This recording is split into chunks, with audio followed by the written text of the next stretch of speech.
आदाब, खबरनामे में आपका खैर मकदम है। मैं हूं सबिया सुल्तान खान। सबसे पहले अहम खबरों की सुर्खियां।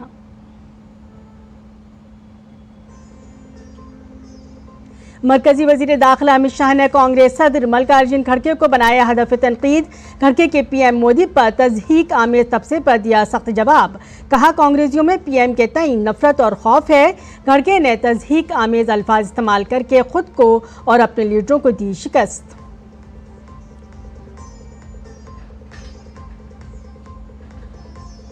हरियाणा इंतखाबात की मुहिम जोर शोर से जारी। उत्तराखंड के वज़ीर आला पुष्कर सिंह धामी और यूपी के वज़ीर आला योगी आदित्यनाथ ने की इंतखाबी तशहीर। कहा, डबल इंजन वाली हुकूमत की वजह से तरक्की की राह पर रियासत है गामजन। कांग्रेस एमपी राहुल गांधी ने अंबाला में इंतखाबी रैली से किया खिताब।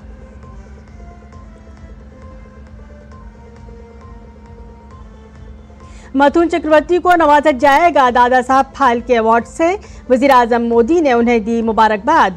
पीएम मोदी ने मिथुन चक्रवर्ती को कल्चरल आइकॉन दिया करार। अदाकार ने खुशी का किया इजहार और अवार्ड का क्रेडिट अपने कुनबे और मद्दाहों को दिया। सुप्रीम कोर्ट ने तिरुपति लड्डू तनाज़े से मुताल्लिक़ केस की समाअत की। अदलिया ने कहा, देवताओं को सियासत से दूर रखने की है ज़रूरत। सॉलिसिटर जनरल से पूछा, क्या रियासत की एसआईटी जांच के लिए है काफ़ी? मामले की अगली समाअत होगी 3 अक्टूबर को।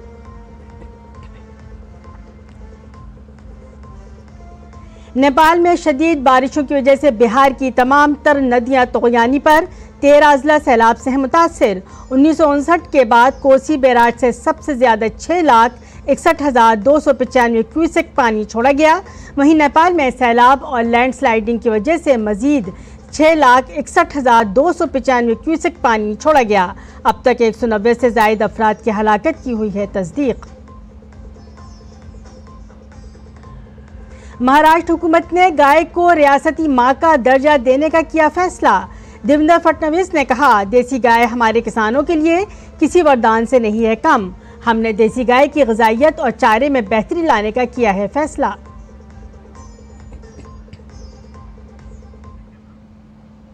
खबरें तफसील से। महाराष्ट्र की शिंदे हुकूमत ने बड़ा फैसला करते हुए गाय को रियासत की मां का दर्जा देने का फैसला किया है। ये फैसला महाराष्ट्र हुकूमत की काबीना की मीटिंग में किया गया है। महाराष्ट्र के नायब वज़ीर आला देवेंद्र फडणवीस ने कहा, देसी गाय हमारे किसानों के लिए एक वरदान से कम नहीं है, इसलिए गाय को रियासती मां का दर्जा देने का फैसला किया गया है। देसी गाय ये हमारे किसानों के लिए एक वरदान है और हमने इसीलिए ये दर्जा देने का निर्णय लिया है। और साथ में हम लोगों ने जो हमारे यहाँ पर पांजरपोड़ होते हैं वहाँ पर भी जो देसी गौ माता है उसके परिपोषण के लिए, उसके चारे के लिए मदद करने का फैसला किया है। कल वोटिंग के आखिरी दौर से पहले जम्मू कश्मीर में ज़बरदस्त इंतखाबी हलचल है। वज़ीर दाखिला अमित शाह ने कांग्रेस सदर मल्लिकार्जुन खड़गे के पीएम मोदी पर तज़हीक आमेज तबसरे पर जवाबी हमला किया। सोशल मीडिया प्लेटफॉर्म एक्स पर कहा, कल कांग्रेस सदर मल्लिकार्जुन खड़गे ने अपनी तकरीर में तौहीन आमेज अल्फाज का इस्तेमाल करके खुद को और अपने लीडरों को शिकस्त दी है। अपनी तलखी का मुजाहरा करते हुए उन्होंने गैर ज़रूरी तौर पर पीएम मोदी को अपनी ज़ाती सेहत के मामलात में ये कहकर घसीटा कि वो पीएम मोदी को इक़्तिदार से हटाने के बाद ही मरेंगे। इससे पता चलता है कि उन कांग्रेसियों में पीएम मोदी के तई कितनी नफरत और खौफ है कि वो मुसलसल उनके बारे में सोचती रहती हैं। जहाँ तक खड़गे जी की सेहत का ताल्लुक़ है, मोदी जी दुआ करते हैं, मैं दुआ करता हूँ और हम सब दुआ करते हैं कि वो तवील सेहतमंद ज़िंदगी गुजारें, वो मज़ीद कई साल ज़िंदा रहें और 2047 तक तरक्की याफ्ता भारत की तामीर और तरक्की को देखने के लिए बाहयात रहें। मरकजी वजीर गिरिराज सिंह ने वज़ीर आज़म के बारे में कांग्रेस सदर मल्लिकार्जुन खड़गे के बयान पर तनकीद की है। उन्होंने कहा कि मोदी जी हज़ारों साल भारत के लोगों के दिलों पर राज करेंगे, इससे कोई फ़र्क नहीं पड़ता कि कोई जिंदा है या नहीं। मुझे लगता है कि खड़गे साहब राहुल गांधी के विरोधी हैं, क्योंकि मोदी जी तो अभी 100 साल बचेंगे और तब तक राहुल गांधी बूढ़े हो जाएंगे, उनको मौका नहीं मिलेगा। खड़गे साहब आप यही चाह रहे हैं। खड़गे साहब नरेंद्र मोदी हजारों साल तक भारत की जनता के दिलों पर वास करते रहेंगे। कोई जिंदा रहे कोई मर जाए, इससे कोई अंतर नहीं पड़ सकता है। मोदी जी वो व्यक्ति हैं जो भारत में गरीबों के मसीहा के रूप। कांग्रेस सदर मल्लिकार्जुन खड़गे ने जम्मू में अपनी तकरीर के दौरान पीएम मोदी के खिलाफ क्या कहा था, आइए आपको इस वीडियो के जरिए सुनाते हैं। स्टेटहुड का तो मैं बोला हूँ, स्टेटहुड जरूर देंगे और उसके लिए हम जरूर लड़ेंगे, चाहे कुछ भी हो। मैं ऐसा ही छोड़ने वाला नहीं। अब मेरे को तो 83 इयर्स चल रहे, इतना जल्दी मरने वाला नहीं हूँ। जब तक मोदी को नहीं हटाएंगे तब तक मैं जिंदा ही रहूंगा, आपकी बात सुनूंगा, आपके लिए लड़ूंगा। उत्तर प्रदेश के वजीर आला योगी आदित्यनाथ ने हरियाणा के भिवानी में एक जलसयाम से खिताब किया। उन्होंने कहा कि गुज़श्ता 10 सालों में हरियाणा में डबल इंजन की हुकूमत की वजह से तेज़ी से तरक्की हुई है, कनेक्टिविटी में बेहतरी आई है और अच्छी सड़कें बनी हैं। देश के लोग आएंगे, देश के साथ गद्दारी करेंगे। आपने 10 वर्ष के अंदर हरियाणा के अंदर देखा होगा, डबल इंजन सरकार के कारण आज यहां पे कनेक्टिविटी बेहतर हुई है, अच्छी सड़कें बन रही है, चाहे वह रोड कनेक्टिविटी हो, एयर कनेक्टिविटी हो, IIT, IIM, AIIMS, one district one medical college के निर्माण का कार्य हो, या फिर विकास के साथ साथ हर घर नल की योजना हो, या फिर गरीब कल्याणकारी योजनाओं का कार्य। वज़ीर आला योगी आदित्यनाथ ने अयोध्या से मुतालिक राहुल गांधी के बयान पर उनका नाम लिए बगैर उन्हें तनकीद का निशाना बनाया। योगी आदित्यनाथ ने कहा कि दर हकीकत उनका ख़ानदान सारी ज़िंदगी नाच गाना करता रहा है, इसीलिए कांग्रेस हमेशा हिंदुओं और सनातन कल्चर की तौहीन करती है और मुल्क से बाहर जाकर आईनी इदारों के खिलाफ बोलती है। हिंदुओं का अपमान करना, भारत की सनातन संस्कृति को कोसना और भारत के बाहर जाकर के भारत की परंपरा और भारत के संवैधानिक संस्थाओं को कटघरे में खड़ा करके अपने कृत्यों पर और अपनी योग्यता पर स्वयं प्रश्न चिन्ह कांग्रेसी हमेशा लगाते हैं। वे कहते हैं कि अयोध्या में जब रामलला का मंदिर का उद्घाटन हो रहा था तो वहां पे नाच गाना चल रहा था। अरे जिंदगी भर तो यही तुम्हारा खानदान करता रहा। उत्तराखंड के वज़ीर आला पुष्कर सिंह धामी ने हरियाणा के जिंद में बीजेपी उम्मीदवार के हक में एक इंतखाबी रैली से खिताब किया। हरियाणा में दोबारा डबल इंजन वाली हुकूमत बनाने का दावा करते हुए धामी ने कहा कि गुज़श्ता 10 सालों में हरियाणा की तकदीर और तस्वीर बदल गई है। हरियाणा के अंदर जब लोग पूछते हैं कि पिछले 10 सालों में क्या हुआ, तो मैं आप सबको बताने आया हूं। मैं देवभूमि उत्तराखंड से आया हूं। पिछले 10 सालों में हरियाणा में सड़क, रेल, हवाई अड्डे से लेकर शिक्षा के क्षेत्र में, स्वास्थ्य के क्षेत्र में, पेयजल के क्षेत्र में, हर क्षेत्र में बहुत मजबूती से काम हुआ है। कांग्रेस के रुकन पार्लियामेंट राहुल गांधी और कांग्रेस जनरल सेक्रेटरी प्रियंका गांधी वाड्रा ने आज हरियाणा के अंबाला में जलसयाम में खिताब किया। राहुल गांधी ने एक बार फिर स्टेज से कई वादे किए। उन्होंने कहा कि वो पुरानी पेंशन स्कीम को दोबारा नाफिज करेंगे और बेवाओं, बुजुर्गों और माजूरों के बैंक खातों में हर माह 6,000 रुपये देंगे। जो ओल्ड पेंशन स्कीम है उसको हम फिर से लागू करेंगे और 6,000 रुपए हर महीने के विधवाओं को, बुजुर्ग लोगों को और डिसेबल्ड लोगों के बैंक अकाउंट में जाएगा। युवाओं के लिए सरकार में 2 लाख खाली रोजगार है।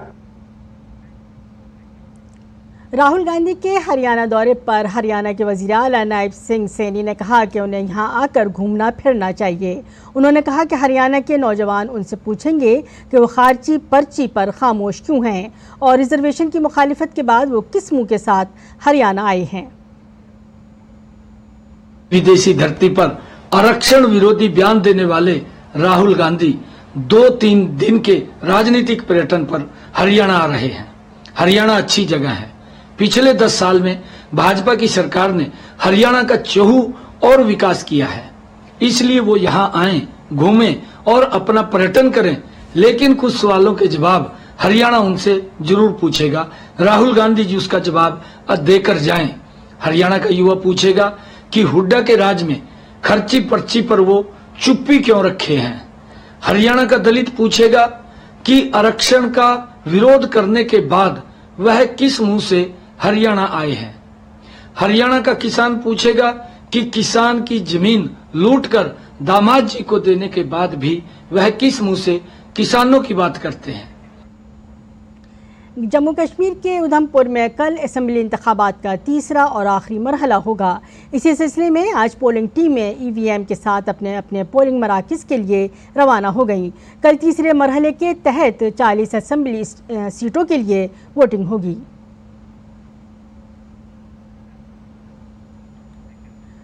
जम्मू कश्मीर में कल तीसरे मरहले के लिए वोटिंग होनी है।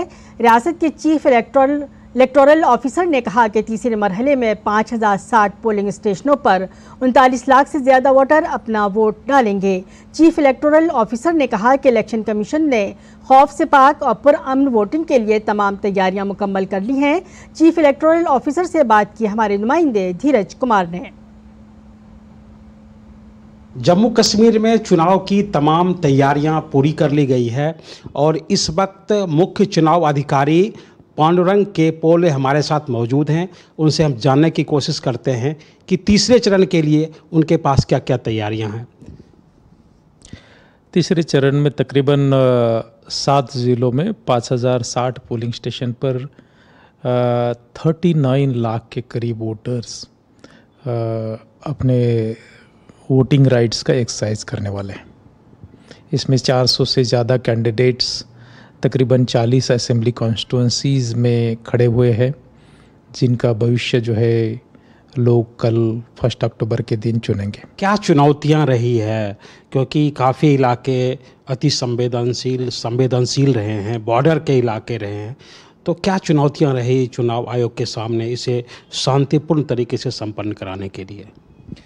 चुनाव एक ऐसी प्रक्रिया रहती है कि जिसमें इतने बड़े पैमाने पर कोई ऐसी एक्सरसाइज नहीं रहती कि इतने बड़े पैमाने पर लोग शिरकत करते हैं। दूसरी बात कि सिर्फ शिरकत करना ही नहीं, इवन उसमें मल्टी स्टेक होल्डर्स पार्टिसिपेट करता है, तो अपने आप में हर एक इलेक्शंस एक चैलेंजिंग टास्क रहता है। लोगों का जो मतदान के प्रति उत्साह बढ़ा है, जमहूरियत में लोगों ने आस्था दिखाई है, और जो लोग कहते थे कि मतदान में हिस्सा नहीं लेना है, उनको एक आईना भी दिखाया है। तो मतदान प्रतिशत जो बढ़ा है, इसके लिए क्या तैयारियां रही और कैसे लोग भयमुक्त होकर मतदान केंद्र पर पहुंचे?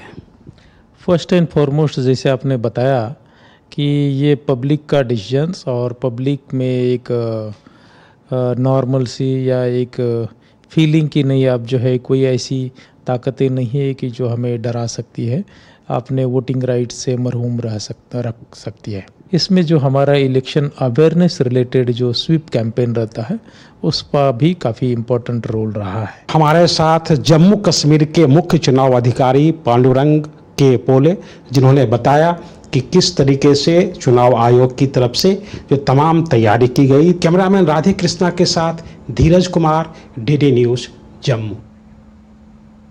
नेपाल में शदीद बारिश के सबब बिहार में सैलाब की सूरत हाल संगीन हो गई है। यहाँ कोसी और गंडक समेत तकरीबन तमाम अहम नदियाँ खतरे के निशान से ऊपर बह रही हैं। ताहम नेपाल में बारिश की रफ्तार में कुछ कमी आई है। इसके अलावा मरकज़ी हुकूमत ने सैलाब के बहरान से निपटने के लिए बिहार हुकूमत को हर मुमकिन मदद की यकीन दहानी कराई है। वज़ीर ममलिकत बराए दाखिला इंतज़ार आय ने आज पटना में सैलाब की सूरत हाल का जायज़ा लिया। नेशनल डिज़ास्टर रिस्पॉन्स फोर्स की 11 टीमें रियासत के मुख्तलिफ हिस्सों में तैनात की गई हैं।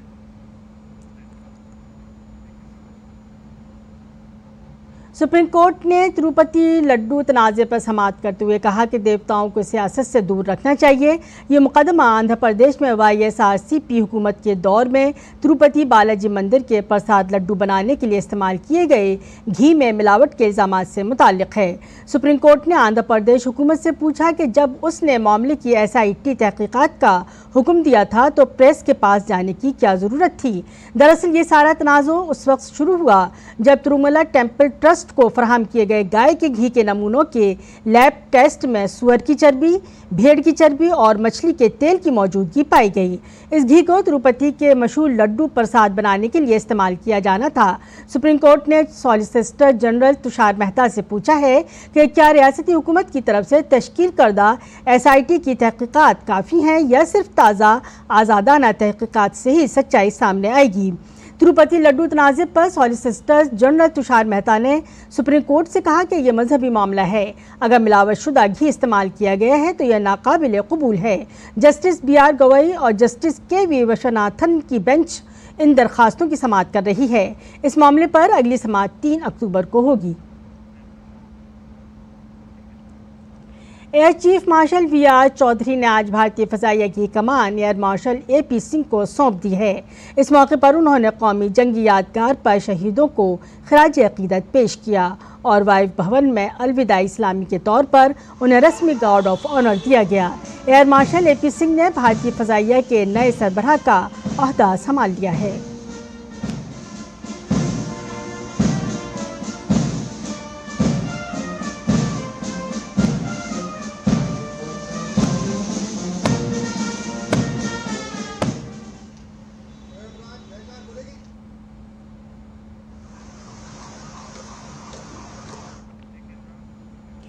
सेमीकंडक्टर यानी चिप मैन्युफैक्चरिंग की दुनिया में भारत कदम बढ़ा चुका है।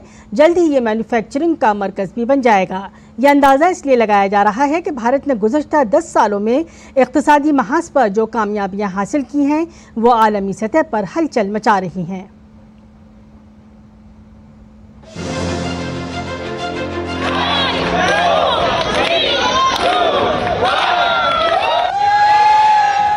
एप्पल 16 की लॉन्चिंग का दुनिया भर में जुनून बिल्कुल वैसा ही था जैसा किसी एप्पल के नए वर्जन पर देखा जाता है।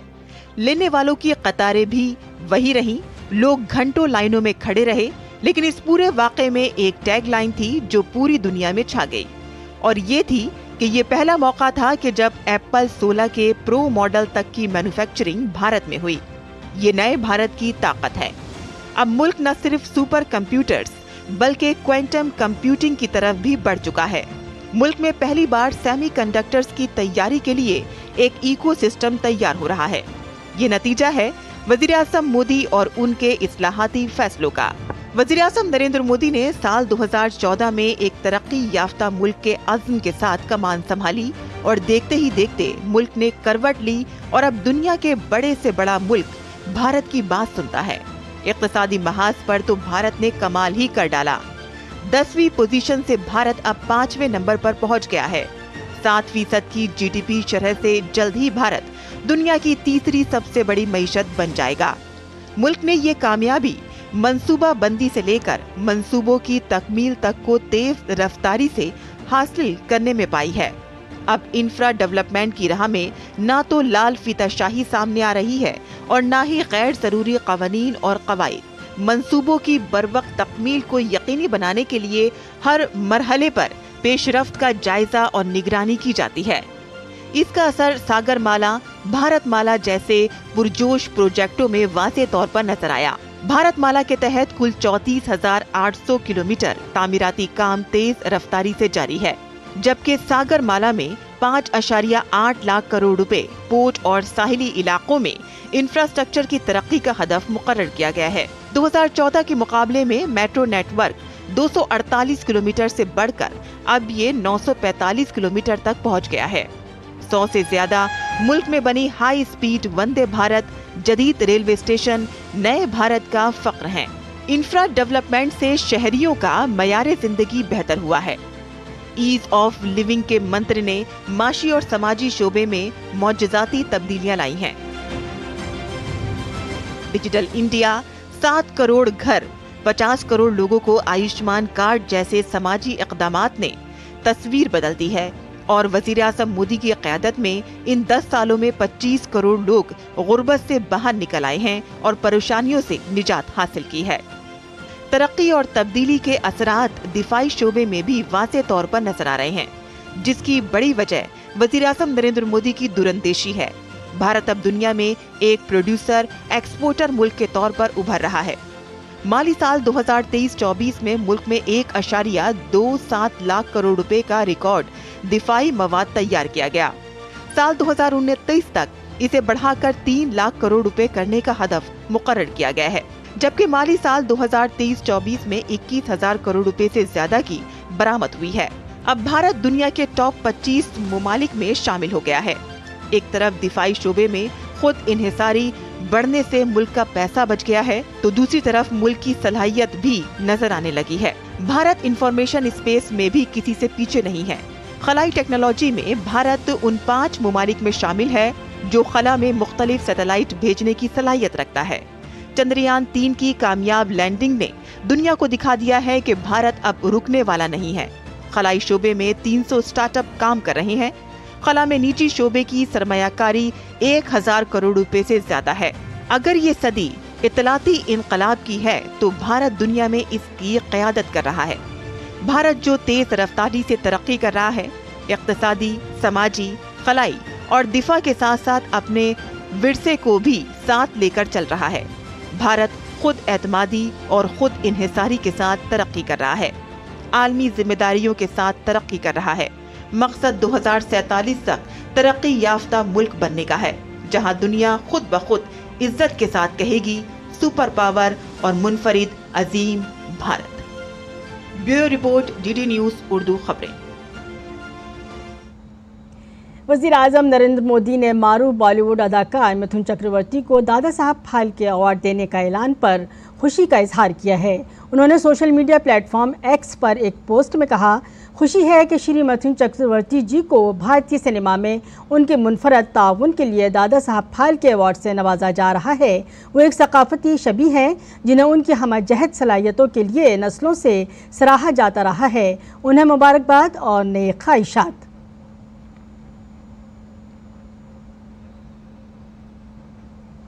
अदाकार मिथुन चक्रवर्ती ने दादा साहब फाल्के अवार्ड से नवाजे जाने के ऐलान पर खुशी का इजहार किया। उन्होंने ये अवार्ड अपने ख़ानदान और मद्दाहों के नाम किया।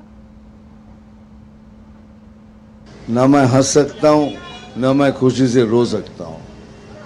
इतनी बड़ी चीज़ है, कैसे जहाँ से मैं आ रहा हूँ कोलकाता के, एक ऐसे एक ब्लाइंड लेन से फुटपाथ से लड़के इधर आया हूँ।